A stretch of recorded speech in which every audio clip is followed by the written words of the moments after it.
Welcome to the Overture Edge, a discussion with today's top business leaders about the motivations and strategies contributing to their current success. It's powered by the Overture Group, a premier executive search and compensation consulting firm dedicated to helping mid-market companies.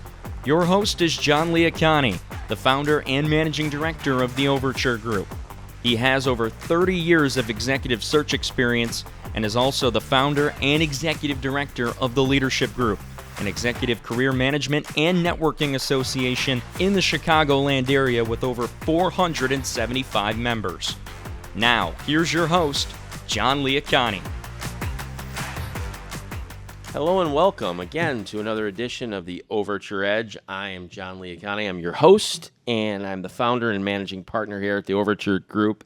And today, backed by popular demand or because it has been a hot topic for us in the executive recruiting world recently, I have my partner, Bob Lindeman, because of his background in change and control agreements in privately held companies. So we have Bob here in the studio. And before we get to Bob, let me give you a little bit about his background again. Bob is the co-founder here with me at the Overture Group, but Bob has over 25 years of experience as a partner at RSM McGladrey, a major accounting and consulting firm, where he performed various consulting engagements in numerous different industries, but also served in a number of leadership roles at RSM over those years. Also, Bob currently heads up our compensation consulting division here at the Overture Group. Bob's also sat on over 8 boards and has chaired 3 compensation committees. So let's welcome Bob back to the pod. So you give him a little round of applause. Good to see you again. But it's great to have you here because this topic has come up a number of times over the last few months on change in control agreements for offers that we've had for executives. So today we're going to talk about these change in control agreements. And what we want to do is we want the audience to walk away with what does it mean? Like, when are they used in privately held companies? Who gets them? All right. So that's what we want you, the audience, to walk away with. So with that, let's just get right into it, Bob. What is a change in control agreement? What are they? Okay.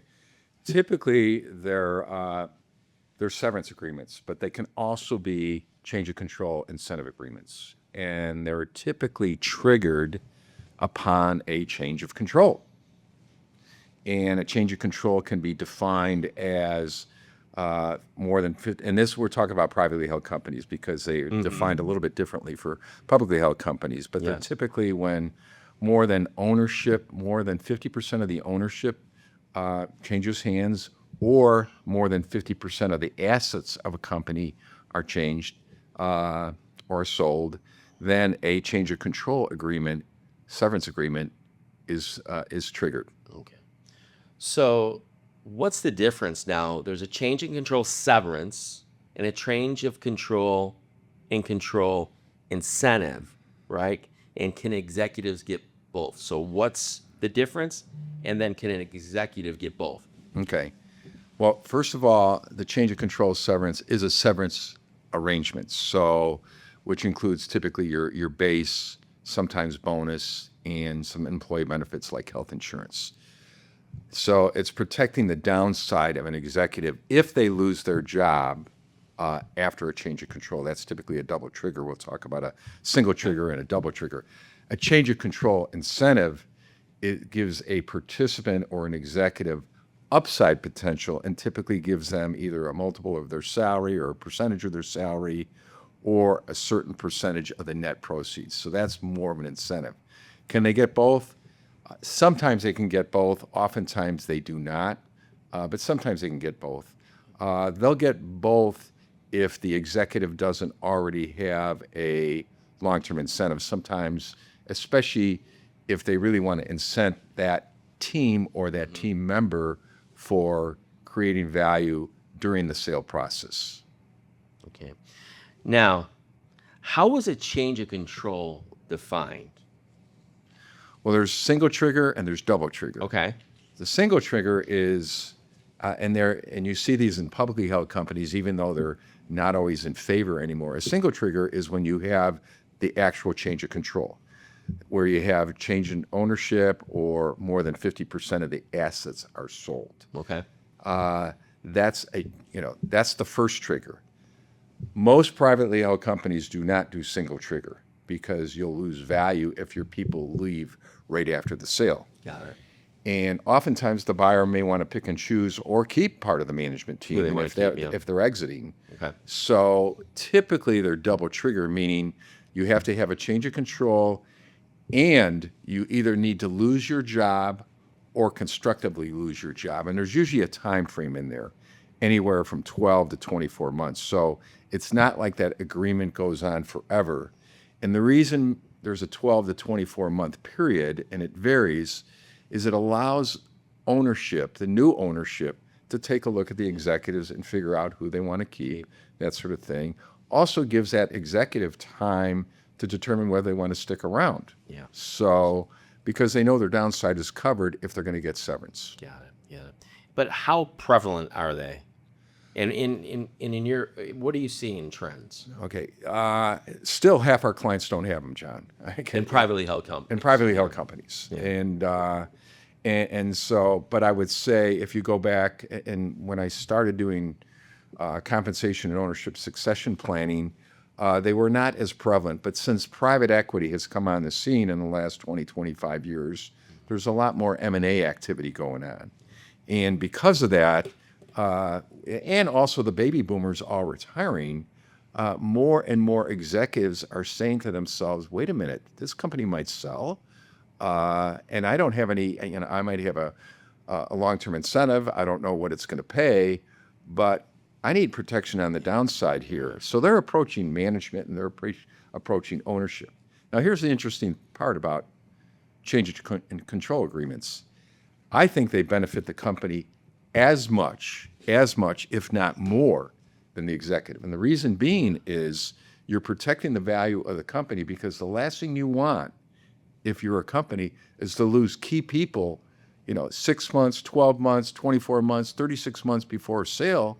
Your biggest assets are your management team. And if they're going out the door, especially if they're going to a competitor, sure, you're losing value there. So it does twofold. It's a win-win for the company. You're protecting the asset of the company, which is not your brick and mortar, but your talent as well. And it's protecting the downside of that executive because you're offering severance. And next question I have then is who's typically covered in change of control agreements? Almost always, your C level and your VP level. Okay. Yeah. But occasionally we just see 3 or 4 people. Sometimes they even go down to the director level. Okay. But the severance can really vary. So a CEO might be 1 to 2 times salary, and sometimes bonus money, to average bonus for the last 2 years. When you say salary, is that per year? That's annual. Okay. That's annual salary. And then they typically will take a look at your average bonus for the last 2 years. Sometimes they offer base and bonus.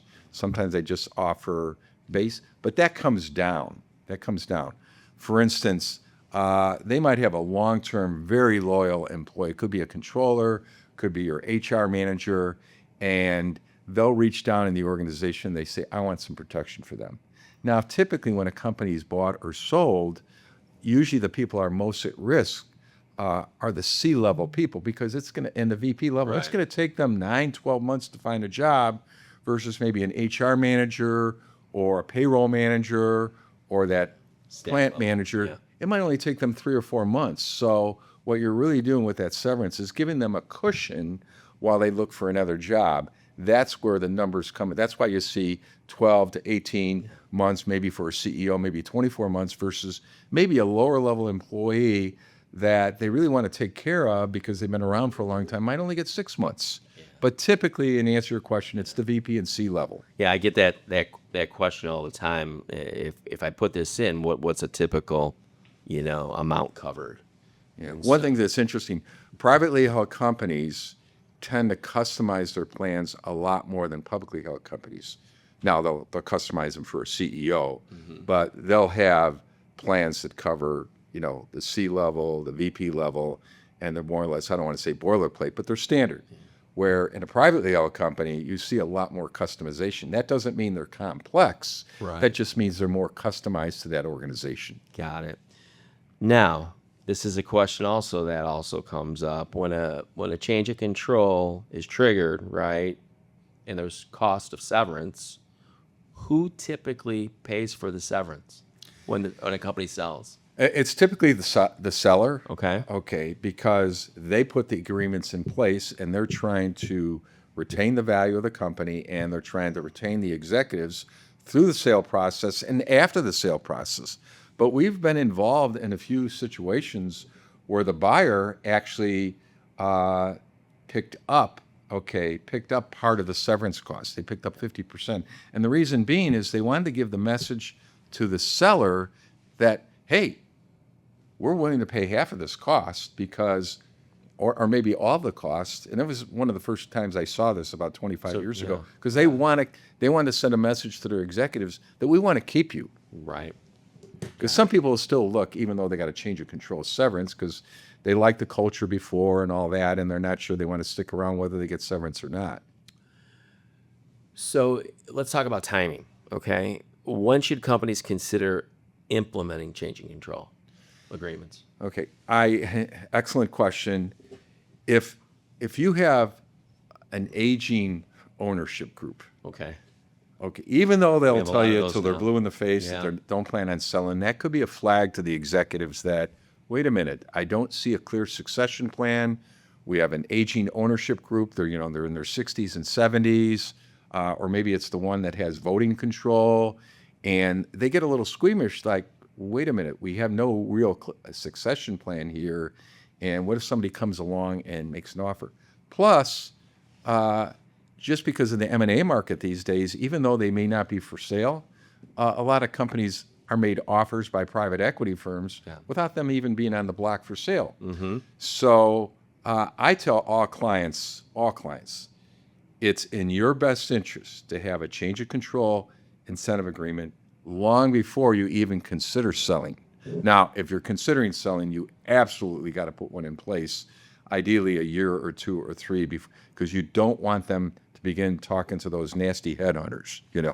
I'm just kidding there. Well, but I've seen that in the last 4 months. We've had 3 offers. 2 companies were in the process of being sold in 2 or 3 years, and the candidate definitely wanted a change of control agreement. Yeah. So, Well, likewise, I know because I've worked with you on the search side, Yep. is we always ask why a candidate is considering leaving, and they'll say they got no protection, no clear succession plan, and while they like the company, they can't afford to be without a job for a year, so they start putting their toe in the water because they have no change of control severance. now, can a company require a participant to sign a restrictive covenant for this benefit? Yes. Okay. Okay.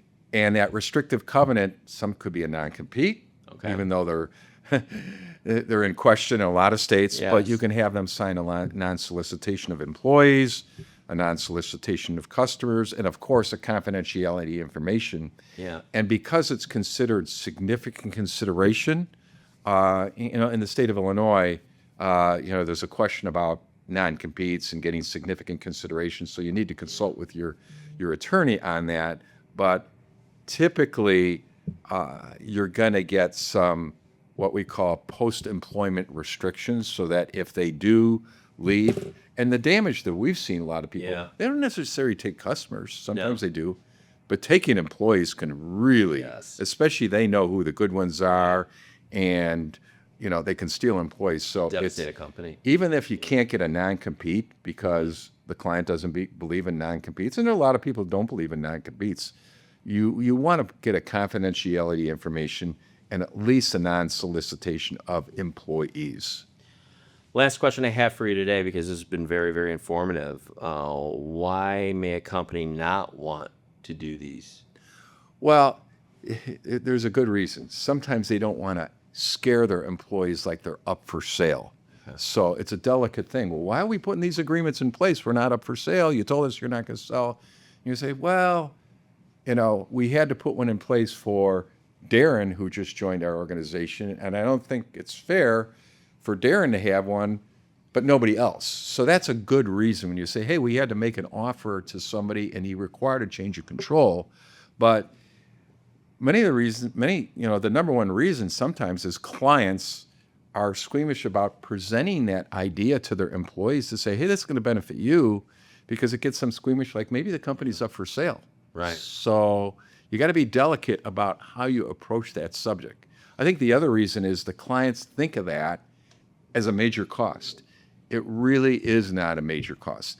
Our clients don't offer golden parachutes. They're not going to get 3-4 times compensation and all that. Again, our clients are in that 6 to 18 month range. A lot of them around 12 months for the C-level, but they're not these lucrative golden parachutes that you see with the publicly held companies. So there's a perception out there that they're very expensive. I think what's more expensive is losing a key executive 6 months or 12 months before a sale, or maybe right after the sale when all of a sudden there's out the door. That hurts the buyer. And it doesn't cost the company anything unless those triggers are hit, right? Exactly. Yeah. And again, most of our clients, 90% of them are doing a double trigger. I want to explain one thing on a double trigger too. It's not just them losing their job. They can constructively lose their job. They say, okay, Darren, we're going to ask you to move to Alaska or more than 75 miles away, or we're demoting you, or we're cutting your pay.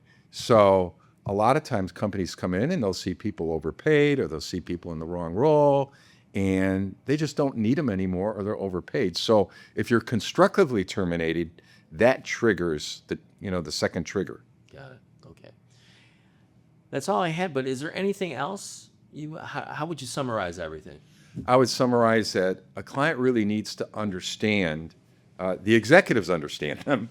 Yes. A client, and maybe this is an answer to your question, why they don't implement them. They don't implement them because they don't understand them. Yeah. They're actually right. They're very simple agreements. Yeah. They're very simple agreements. And I think what makes them more complex is putting in some of those restrictive covenants. So I think once they understand them, they get them. So I think the number one message is a change of control protects the company and protects the executive. And there's a lot of customization in there, and they're not very expensive agreements to design. They're not at all. Excellent. No, I appreciate you coming on, because this has been a hot topic recently when change of control. So I want to thank you again for your time, your expertise on this subject, coming on the pod. It's great to have you. We're going to have you back again. I know we will. But if you, the audience, have any questions, feel free to reach out to Bob or myself. And remember to follow us on our social media. And again, we look forward to talking to you again here in our next podcast of the Overture Edge. With that, you have a great rest of your day. Thanks for being a part of the Overture Edge, powered by the Overture Group. Please subscribe to our YouTube channel, follow our LinkedIn page, and visit us at theoverturegroup.com to stay up to date on the latest executive recruiting and compensation trends. If you have any questions or would like to contact us, please email John at jliacone@theoverturegroup.com. That's JLIACONE@theoverturegroup.com. Thank you again for listening.